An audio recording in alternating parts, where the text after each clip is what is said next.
കുട്ടേട്ടനാ നമ്മളുടെ സ്ത്രീ പ്രേക്ഷകർക്കായി വൈജു ചേട്ടനെ കൊണ്ട് കസ്തൂരി മാൻമൊഴി എന്ന ഗാനം ഒന്ന് പാടിക്കാമോ? താടി വെച്ച അമ്മാവനെ കണ്ടപ്പോഴേ എവിടെ വെച്ച് കണ്ട ഒരു പരിചയമുള്ളൂ അല്ലേ? ദാസേട്ടനാണ്. അതെ ദാസേട്ടൻ ഡ്യൂപ്ലിക്കേറ്റ് സാറേ. 2014 നമ്മുടെ കുമാരനൂരിൽ അമ്പലത്തിൽ സാർ വന്നായിരുന്നു. ഞാനൊരു ഗാനമേള അവിടെ ചെയ്തപ്പം സാർ അന്നേരം ബസ്സിലെ കയറി വന്ന് എനിക്കൊരു പൊന്നാട ഇട്ട് നമ്മുടെ ദാസേട്ടനാന്ന് പറഞ്ഞു എനിക്ക് അങ്ങനെ ഒരു അംഗീകാരം. അയ്യോ അല്ല, എനിക്ക് എവിടെ വെച്ച് കണ്ട് ഞാൻ ഈ വെള്ളി താടിയൊക്കെ കണ്ടപ്പോഴേ അല്ലേ? ഗായകനാണോ? ഒരു 2 ലൈൻ പാടിയോ ബൈജുവിനെ ഒന്ന് ഇംപ്രസ് ചെയ്യാമോ? ഏത് പാട്ടാ സാർ? നിങ്ങൾക്ക് ഇഷ്ടമുള്ള പാടിയോ? ഞങ്ങൾ പാട്ട് പറയാം.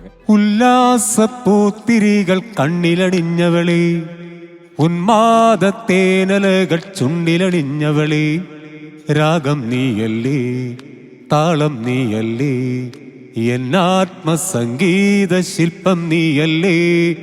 ഉല്ലാസപ്പൂത്തിരികൾ കണ്ണിലണിഞ്ഞവളെ, ഉന്മാദത്തേനലകൾ ചുണ്ടിലണിഞ്ഞവളെ, രാഗം നീയല്ലേ താളം നീയല്ലേ, എന്നാത്മസംഗീത ശില്പം നീയല്ലേ. കലക്കി കേട്ടോ, നല്ല സൗണ്ടാ. നിങ്ങൾക്ക് പൊന്നാട തന്നില്ലെങ്കിലേ അത്ഭുതമുള്ളൂ. നല്ല സൗണ്ടാ. ബൈജു ഇംപ്രസ്ഡ് ആയി. വേണമെങ്കിൽ അങ്ങേക്ക് ഒരു ഫ്ലക്സ് വെക്കാം നാട്ടില്. എനിക്ക് കുറച്ച് ഫ്ലക്സ് വെച്ചായിരുന്നു. ആയിരുന്നോ? പിന്നെ നാട്ടുകാർ തന്നെ അത് എടുത്തു മാറ്റി. അതെ, മാത്രമല്ല ഈ ഫ്ലക്സ് വെക്കുമ്പോഴേ 2 കാവലിന് ആളെ കൊണ്ട് നിർത്തിക്കണം, ചുമന്ന് മാറ്റാൻ നോക്കണം ആൾക്കാർ. നാട്ടിൻപുറത്തുകാർക്ക് അങ്ങനെ ഒരു പ്രശ്നമുണ്ട്. എനിക്കൊന്ന് മലയാള സിനിമയിൽ അഭിനയിക്കുന്നതിൽ കുറച്ച് പേരല്ലേ പാടുന്നുള്ളൂ, അതിലൊരാളല്ലേ ബൈജു? ഞാൻ അത്യാവശ്യം പാടും. അപ്പൊ ഞാൻ മൈക്ക് ചെറിയ താളബോധമൊക്കെ മ്യൂസിക് വേണം കേട്ടോ. മ്യൂസിക് വേണോ? മ്യൂസിക് ഇട്ടുതരാ നീ.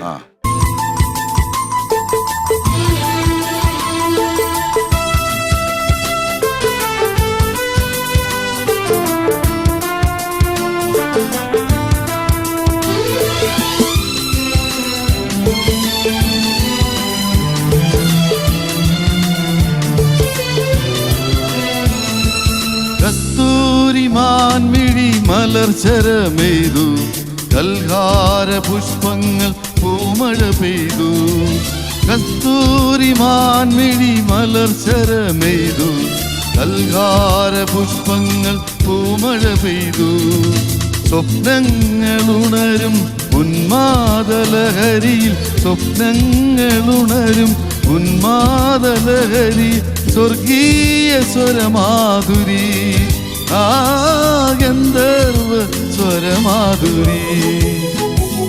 കസ്തൂരി മാൻമിഴി മലർശരമെയ്തു, കൽഹാര പുഷ്പങ്ങൾ പൂമഴ പെയ്തു.